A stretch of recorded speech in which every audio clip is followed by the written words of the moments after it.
And Hello and welcome to Sales Leaders Institute. I'm Shelley Carney. I'm Toby Younis. Thanks for joining us tonight. We're going to introduce you to Francis right next to me, and we're going to talk a little bit about the impact of him selling through the pandemic.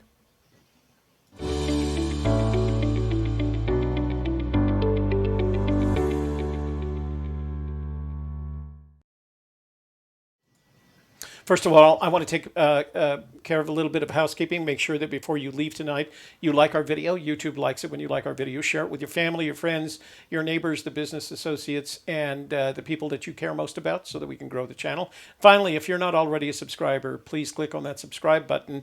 And after you see the notifications bell, click on that notifications bell. And that way, when we start a live stream, you'll be immediately informed and in the know, as Shelley likes to say. So I've got to restart this right here. Just give me 1 second. And actually, I'll turn it over to you in just a sec. I would like to introduce Francis, let's see if I have this right, Francis Fernandez de Castro.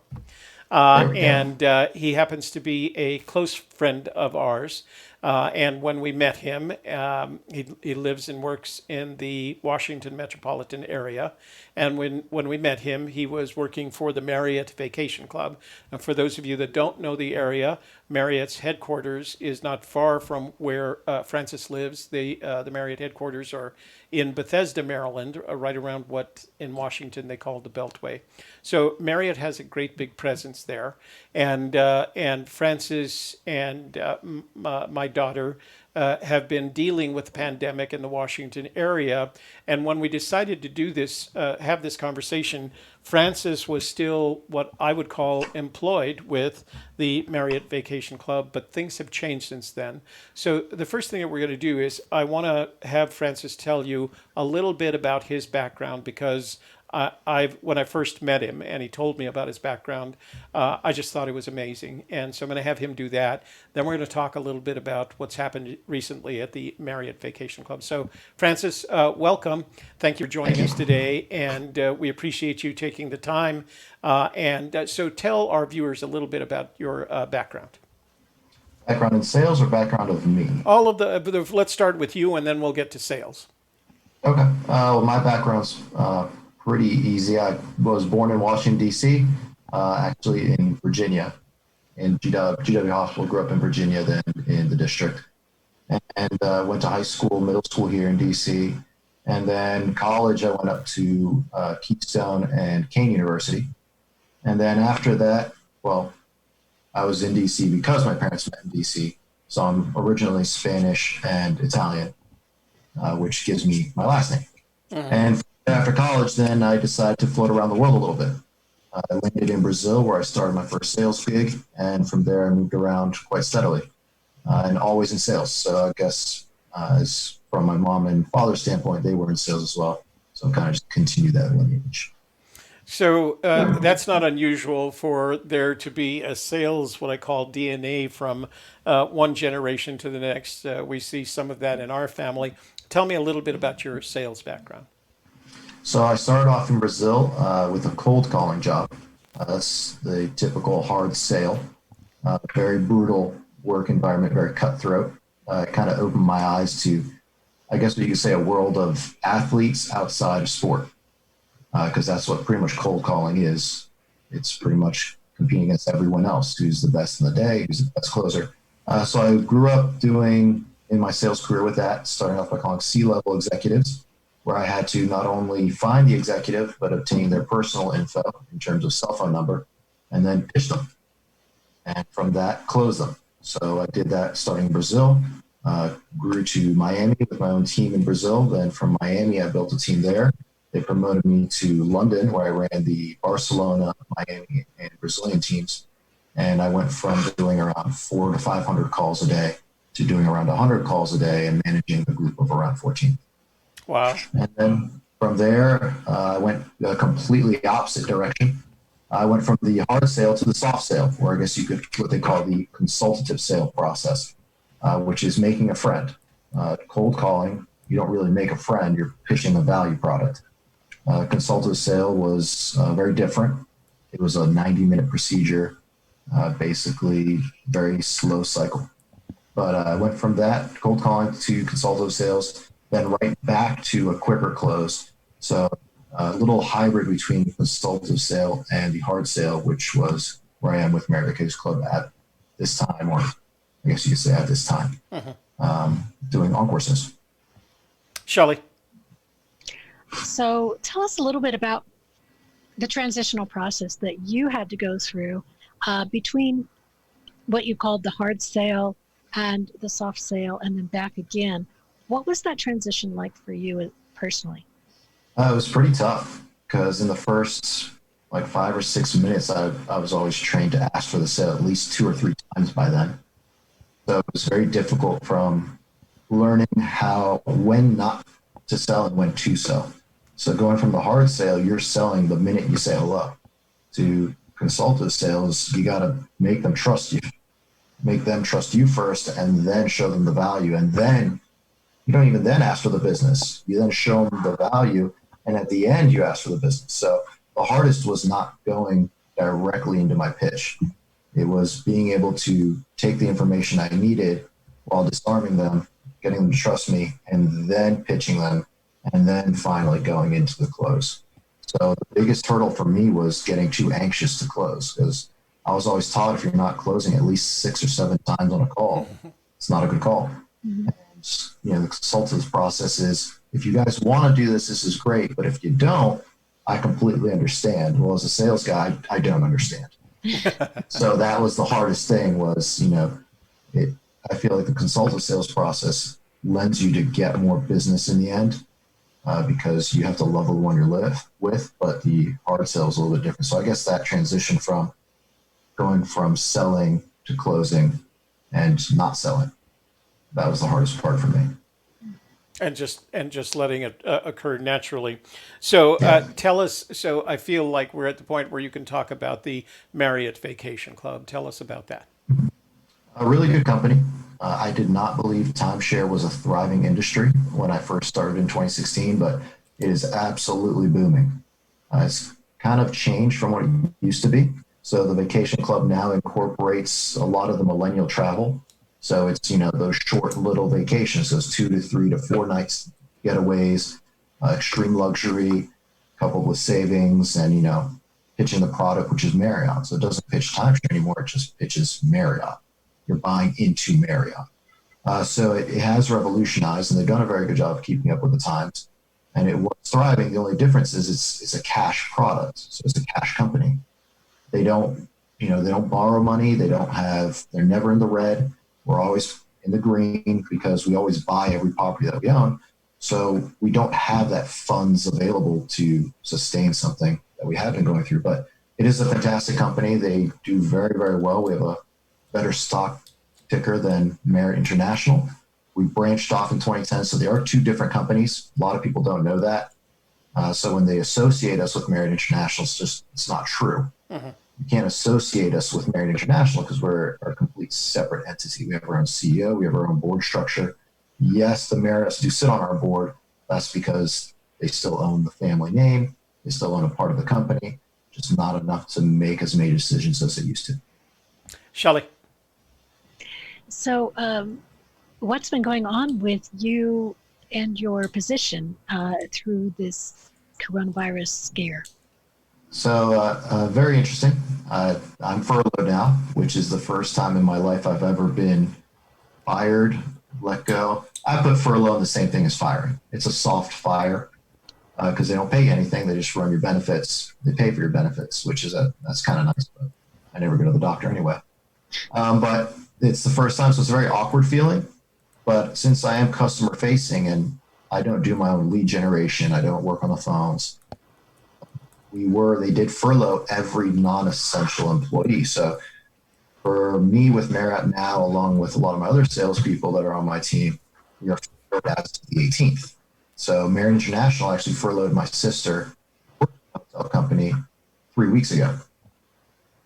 With Marriott Vacation Club, what they did was they did have a little bit extra cash. So they did kind of keep it open with the hope that people would still travel, but it just didn't happen. So being customer facing, they did what's right for the company sense, which I would guess that not many salespeople are used to. because, you go from being a top producer to making nothing and swallow. So as of right now, yes, I'm furloughed because we just don't have anyone traveling. And plus, we can't have more than 6 people in an office. So kind of shuts that down. So when timeshare came into the market, and I kind of remember it most prominent, its prominent entry around the mid 1980s, and then Correct. through the mid 1980s, through the 90s, and kind of into the early 2000s, it did very well, but it ended up developing kind of a poor perceptive image of itself.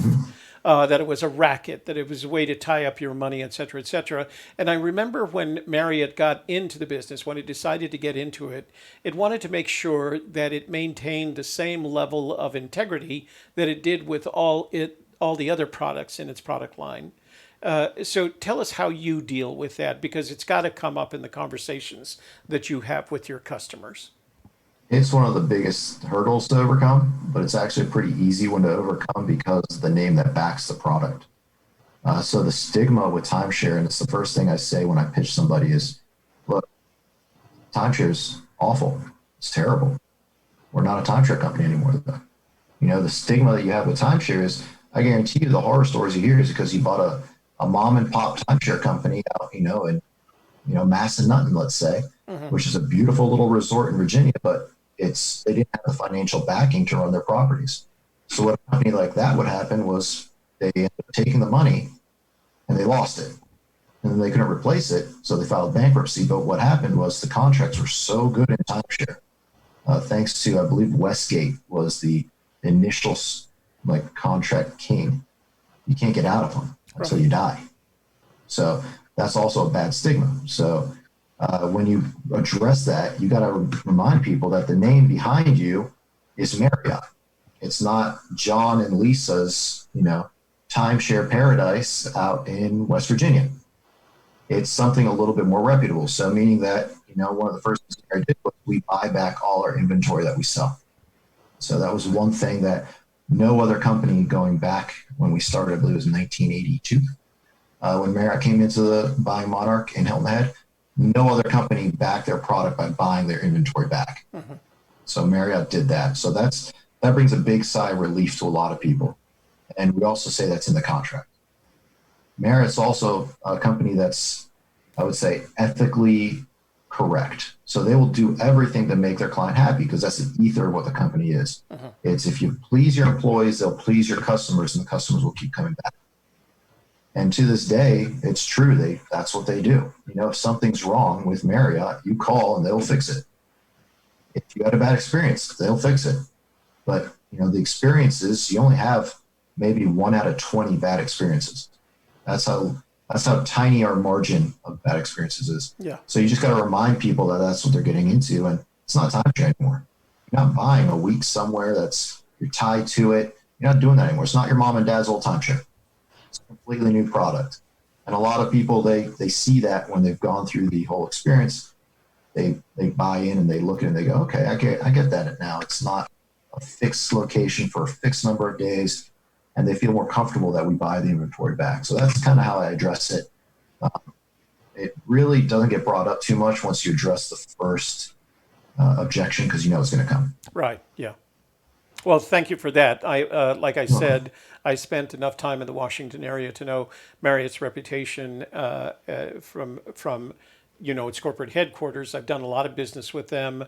I've traveled a great deal, and I count on Marriott to provide the best products. And honestly, if I did have a bad experience with a Marriott product, I can't recall it. Shelley? So Francis, to me, now I might be wrong, so please correct me if I'm wrong. To me, it sounds like being furloughed is being like on hold. You're waiting to see what happens. And I was wondering, are you doing anything in the interim, running your own business at home or looking for other work? Or is there anything else that you're doing in the interim? So Furloughed was interesting for me as well. I had a lot of questions when it came up because I didn't really understand it. That's why I said it's kind of like a soft firing because you do have a position when they reopen and they're paying your benefits. But what I found out are the benefits are back drawn as well. So when I get back to work, they will take a portion larger than what they normally take to repay the benefits. So really the only benefit for furlough someone is to the company itself. From what my understanding is, reading all the T's and C's from what they sent me a couple of days ago, there's really no benefit to me. There's a job at the end of the tunnel, but honestly, when's the end of the tunnel? Furlough doesn't mean that it's a set time. So they're not saying, oh, June 10th, you're back. Well, I could live with that if that was it. All right, so you're saying I'm going to get paid June 10th. Awesome. No, furlough is just a way to say we are still retaining you as an employee. You still have benefits, but we're just not paying you for it. So that's why I say it's kind of like a soft fire. As of working for myself, no, it's a little bit of a shock. I've never not had a job. I am looking for a job. And I actually did tell my boss that Toby was not happy when I did that, but I'm a very upfront person to my employers. And I said, look, I will be looking for something else. And if I get offered something, I'm going to take it. So it's, yes, I am currently looking for a job. I have started this week to treat every week like a work week. Mm-hmm. So I work in the mornings until around 1 or 2, applying to different positions in different areas. Because a salesperson always wants to sell.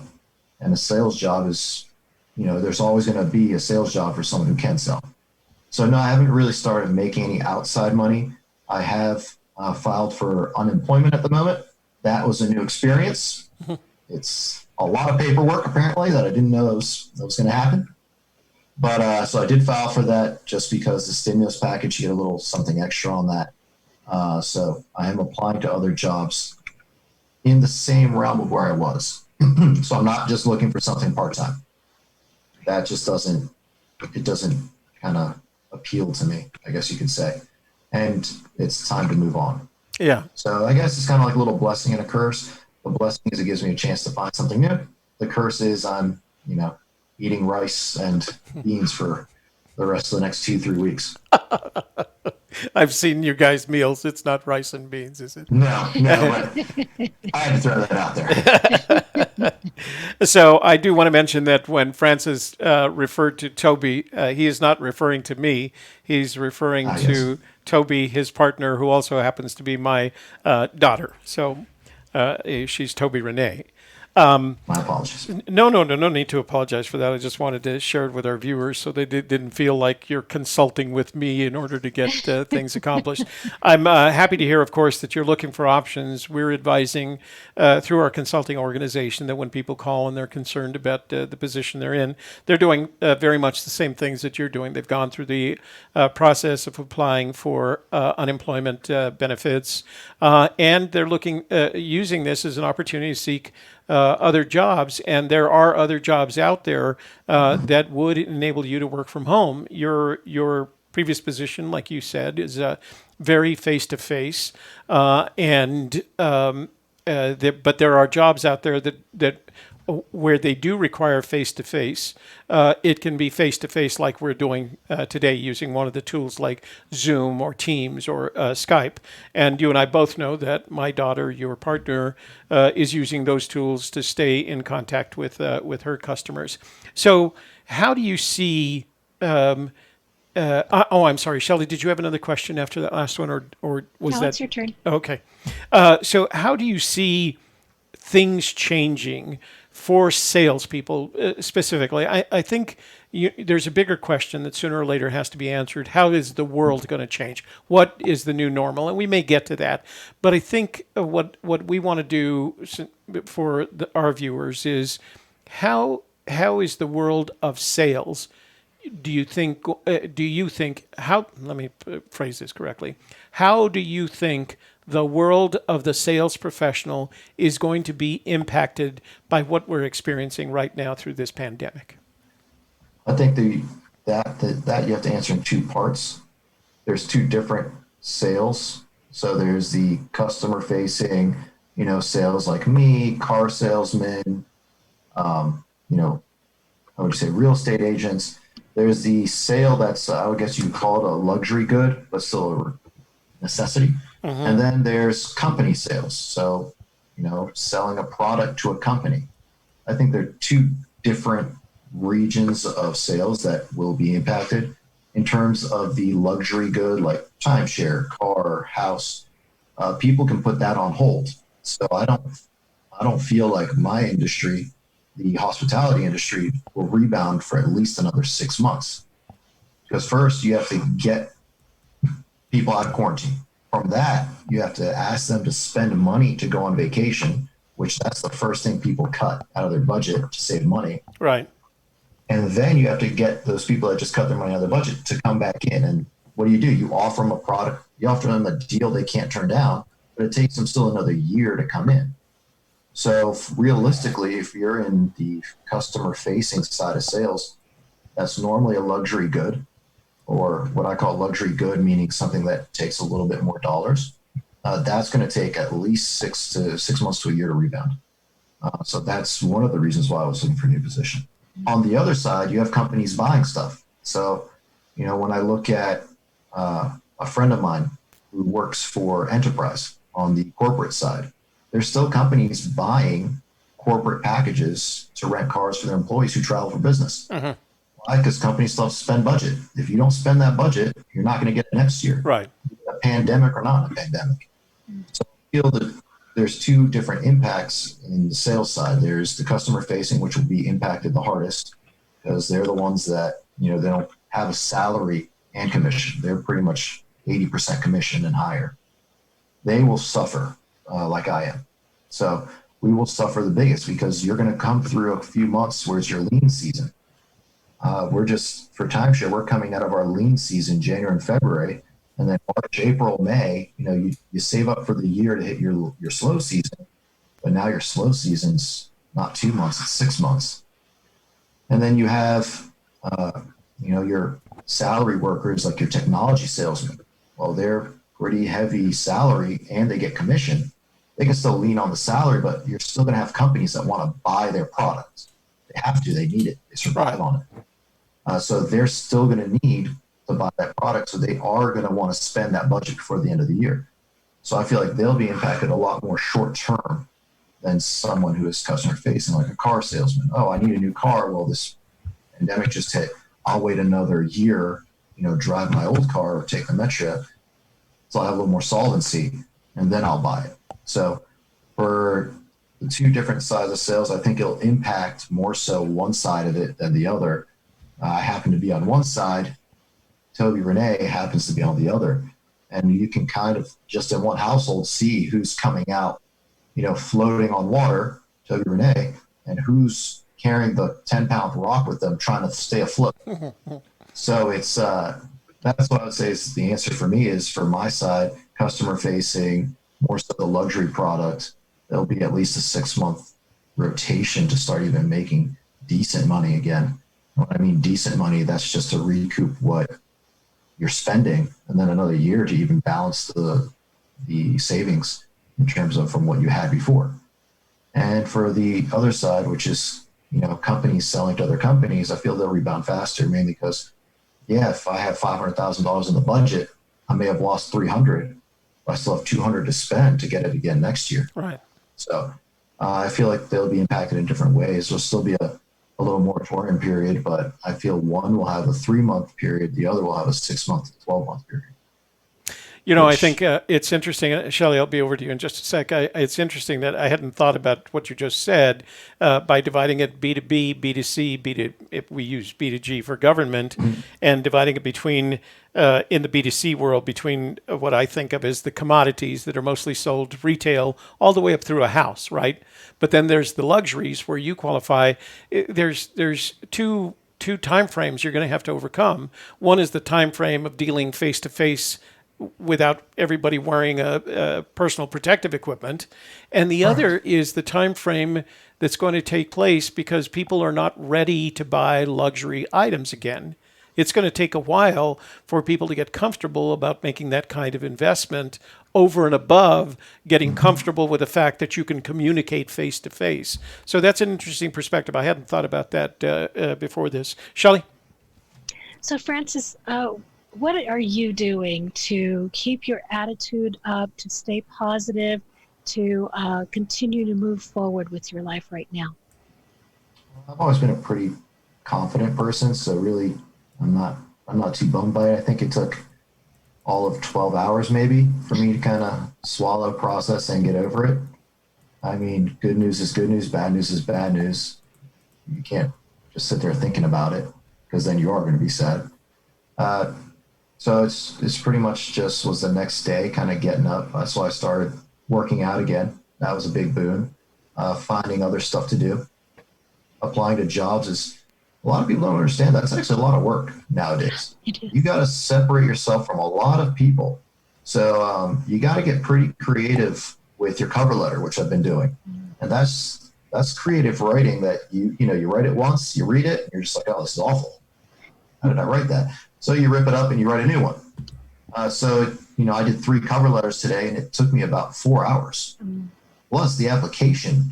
Companies have 12-page applications to fill out. So it is like another job. So that's been pretty time consuming, but it's also kind of nice because I do enjoy writing. I talked to Toby Renee. I'm going to start writing a blog.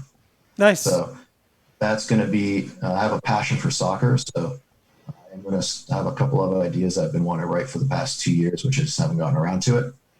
So those little things, little knickknacks, the dogs helped out a lot. So I like having fun with him. So that's kept me pretty positive, but I really don't delve on anything too long. As Toby Renee would say, I'm an emotionally detached person. So, Well, I heard that you or kind say, of cold-blooded. I heard you say something about riding with friends. What's that about? So The I cycling. work out. Toby Renee bought a Peloton, which is now all craze, by the way. Everyone's buying them. So they've been, going back to what I said about some companies, there are some companies that have thrived in this pandemic. They're one of them. Stock ticker before, great now. But, I've invested in the market as well, by the way. That's another thing that's been positive for me, and great returns that kept me happy. So I've been riding with a couple of friends that have Peloton bikes, and it's, you don't see many bikers riding on the road. And it's something I've gotten away from, but this is a healthy competition with my high school buddies that we ride every night at 8. And it's whoever can have the biggest output, which is the biggest number of riding. So it's kind of like a confidence measuring contest. But it's a lot of fun because there's a lot of banter. There's a text chain. A couple of friends from work who've gotten it are getting them delivered. So it's pretty nifty. Wattage, right? It's a lot of things. Wattage. How much wattage you produced is how they measure. Correct. Yeah. How many kilojoules, I believe it is. Yeah, it does. Well, when you So- first mentioned that, when you first, in the early part of our discussion, when you first mentioned that, I literally thought you were packing your bike, putting on the thing, going down to one of the many, as you know, trails around the Washington metro area and riding with your buddies. I didn't realize it was a Peloton ride. That's really pretty neat, actually. I would love to do that, but Yeah. I'm the only one with a road bike out of my friends. Yeah. So, and from what I've understood, they've closed Haynes Point. Oh, Haynes Point out here is where every road biker comes together. right. You will actually see a true Peloton. Yeah. You'll see 30 bikers riding, and those are fun, but they don't do those now with the pandemic. So Right. that's the next best thing is the stationary. So for those of you that are cyclists, if you ever get to the Washington metro area, take your bike with you because Absolutely. there are literally dozens, if not hundreds, of riding trails in the Washington area. Our favorite in Virginia was the W&OD Rail Trail, which at one time was a railroad trail that was converted into a bike trail, and that was one of my favorites. Living out there, I just pushed my. Hang on. Okay, I pushed my soundboard off the edge of the table. All right, Shelly, last thoughts before we finish up for the night? So what advice do you have for people who are in your position, who are furloughed, just kind of floundering around and not sure what to do next and not sure when they're going to be going back to work or if they're going to be going back to work, and what are they going to do with their lives? What's some advice that you have for them? So first things would be applied to unemployment. It kind of a kick in your pride, kick to the gut, I would say. because that's just something you never want to tell somebody. So, Yeah. that it took me about 3 hours to even get on the website to do that because I felt that's like the lowest of the low, but you got to do it. So, first apply to do that because the stimulus actually makes it entertaining. Before that, let's say, man, go anywhere. Do Uber Eats, I was looking at. Right. But when the stimulus came out, that made it appealing. So I would say first, apply to that. Second, look at what you want to do. Do you want to stay with your company? I mean, my sister wants to stay with Marriott International, so she's going to wait. That's all said and good, but are they at, a lot of people don't realize when they furlough you, they can still fire you. They don't have to bring you back. They have nothing vested in you whatsoever anymore. You are just a nice little pinpoint over there that they can bring back if they need. So I would say look at what you want to do. Do you want to stay with your company or do you want to move on? If you're in sales, most people don't stay in a sales position too long because they feel like they've lost the challenge. Unless you're a top producer, even then, top producers, they get tired of being the top in an office, want something new. Wolves will always try to, outdo other wolves, I would say.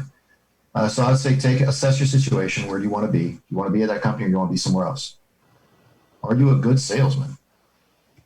Is that your career? If it's not your career, then guess what? I've gotten 4 emails from master's programs that are deferring all payments for 6 months. You can do the coursework online. Guess what? You're going to be at home for the next 3. Why don't you do 8 hours a day and you can pretty much bash through about half a semester or more just in about 2 months. And you don't have to make any payments because they're deferring that for you. So getting an MBA is a good little idea. I was looking at something for sports management to go into coaching. I like that. Coaching is just sales along with training. So I was looking at that as well. Or doing a certificate. My sister's doing another certificate, for example. That could benefit you in terms of sales. Are you this much away from the next promotion when they furloughed you or when you got laid off? If you were, what were you missing? If it's, you're lacking a little bit of experience or you're lacking something else, go find that experience or go find that certificate that will boost you to the next level. So there's a lot of things that you can do in sales. Maybe better yourself in sales. Have you practiced your craft? You're going to be off for 3 months. Do you not think you're going to be rusty when you get back? Have you been writing your pitch out daily? If you haven't been writing your pitch out daily, then you're just going to go from a top producer to middle of the pack. You can be the best of the best, but if you don't practice, you ain't going to play. So have you been writing out your pitch every day? Have you been practicing? Have you been treating it that way? Have you been listening to the recordings you made when you were selling? So there's a lot of things you can do. You can either, like I said, see where you want to be. Do you want to stay in sales? If so, practice your craft. Read 5, 6, 7, 8 books on sales. Og Mandino, he has a couple of books out there that are fantastic. Yeah, excellent. Right. Zig Ziglar is the greatest sales book and salesman probably of our times. A great book. It's all about storytelling. So there's a little few things that you kind of have to look at yourself and say, what do I want to do? So me on a furlough, I love sales. I'm going to stay in sales, so I'm applying to other sales jobs. But what I'm looking for is a little more security this time. The horse might have bucked me off the first time, but I'm going to make sure I get a better hold on it next time. So I'll look for a little more security with higher base, lower commission, but more security. Yeah. So those are a few things you can look at. Hobby. That really helps. So those are a few different things. Those are some excellent pieces of advice. I'm glad that Shelley asked that question. That was certainly helpful. But I do want to comment that Zig Ziglar was also the best of my generation. too. So That is true. he's lasted quite a while. Well, Francis, thank you very much for your time tonight. We truly appreciate it. You've been very informative, and I'm sure other people who see this video will not only realize that you're maintaining this positive attitude and that you're taking action. You're not sitting around waiting for something to happen. I think it'll reinforce the idea that that's what they should be doing as well, taking action, not sitting around waiting for things to happen. If you're a salesperson, be a salesperson. Sell yourself because there's opportunities out there now, but there's going to be even more once we're through this, because companies are going to have to go back to the way of doing business. And you and I all know, Francis, Shelley, and I know that sales people are the tip of that spear. And so companies are going to need them to get back into business and get comfortable with it. And I think the advice that Francis has given you tonight is really great. Shelley, you want to say your good nights? All right. Well, thank you, everybody, for being here, Francis and our audience. Yes. We really appreciate you guys stopping by, and we hope that you got some really great information from today's video. And please do share it with the people that you know in your network. Agreed. And for Sales Leaders Institute, I'm Shelley Carney. And I'm Toby Younis. Francis, thank you for joining us tonight, and give my daughter a hug for me, all right? I will. We'll talk to you Thanks later. so much, guys. Our pleasure. You have a good evening. You too.